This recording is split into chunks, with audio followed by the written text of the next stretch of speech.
Creamline Cool Smashers may pinatunayan sa fans at Petrogas. Back in the finals, walang dayaan, walang bayaran.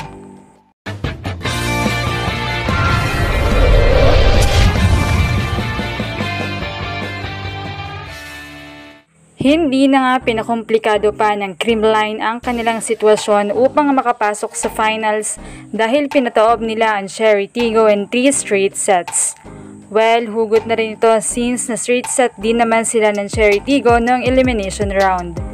Pero magandang straight set win ito para sa Cool Smashers dahil bit-bit muli nila ang ticket sa finals.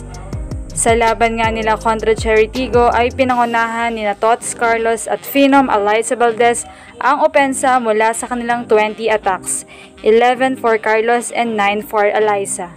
Habang nasa listahan din ng may block si Carlos with 3, habang si Panaga naman ay 4. Pinangunahan naman ni Galanza at Atienza ang depensa with 7 excellent digs each, habang si Denden Lazaro Revilla naman ay mayroong 13 excellent receptions.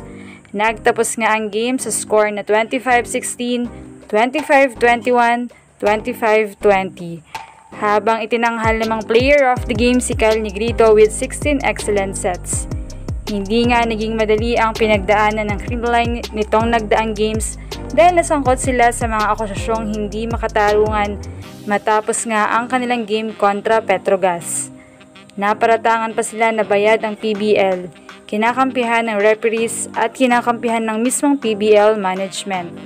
Well, we know na aware sila dyan at syempre naapektuhan din sila.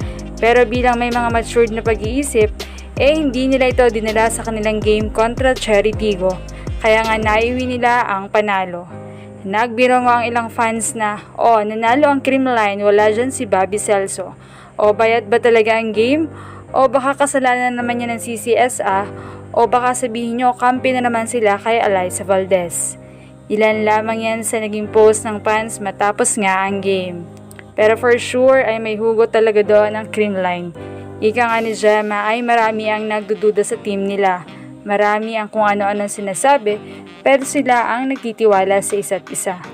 Samantala ay makakaharap naman muli nila sa pangalawang pagkakataon ang kanilang sister team Choco Mucho, kung saan tinalo ng mga ito ang Petrogas in 4 sets. Anong masasabi niyo rito? Leave a comment below. Thank you for watching and don't forget to subscribe. We'll be right